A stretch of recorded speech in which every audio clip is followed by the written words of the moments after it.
What every Social Security disability applicant who has had a hip replacement or complications of a hip replacement needs to know about meeting steps 4 and 5 of the 5-step sequential evaluation so they can win their Social Security disability claim.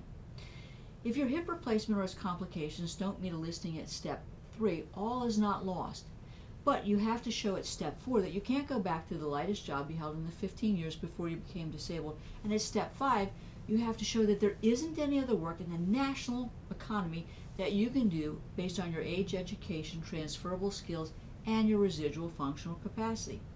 Residual functional capacity is what you can do despite your hip replacement or its complications.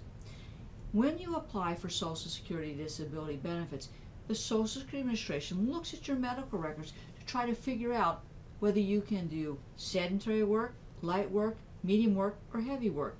And if your records are silent, the Social Security Administration is going to refer your case to a medical consultant. And guess what? By default, they will find that you have some form of a functional capacity that will allow them to say that you can go back to the lightest job you held in the 15 years before you became disabled, or you can do other work. Because steps 4 and 5 are a combination of medical and vocational issues, I think it's crucial that you have a residual functional capacity form filled out by your physician that will address your restrictions and limitations. That's important because the Social Security Administration, or ultimately the judge, will give a hypothetical to a vocational evaluator asking questions about your residual functional capacity and whether you can go back to the lightest job you held in the 15 years before you became disabled or other jobs in the national economy. And if that residual functional capacity isn't explained properly by the judge to the vocational evaluator, you're going to lose.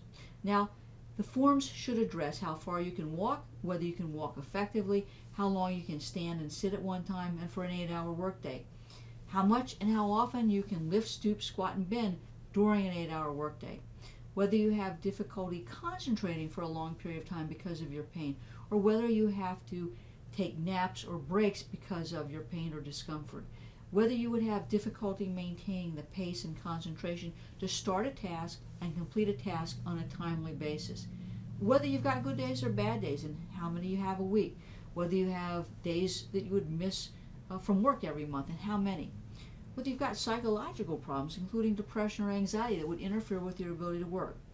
This is not a laundry list of questions that you would see on a physical residual functional capacity form or a hip residual functional capacity form, but hopefully having your doctor explain these issues and what you can and cannot do will help the Social Security Administration and a judge award you your benefits. Unfortunately, many cases are lost because the applicant doesn't know about these forms, didn't get a form, didn't get the right form filled out by their doctor, or sometimes their doctor just doesn't properly complete it.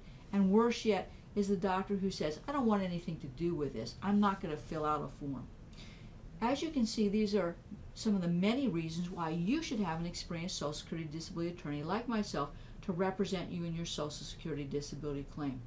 You owe it to yourself to learn more about your rights to Social Security disability benefits, the 5-step sequential evaluation, and what the Social Security Administration is looking for in your medical records and your work history. Don't delay.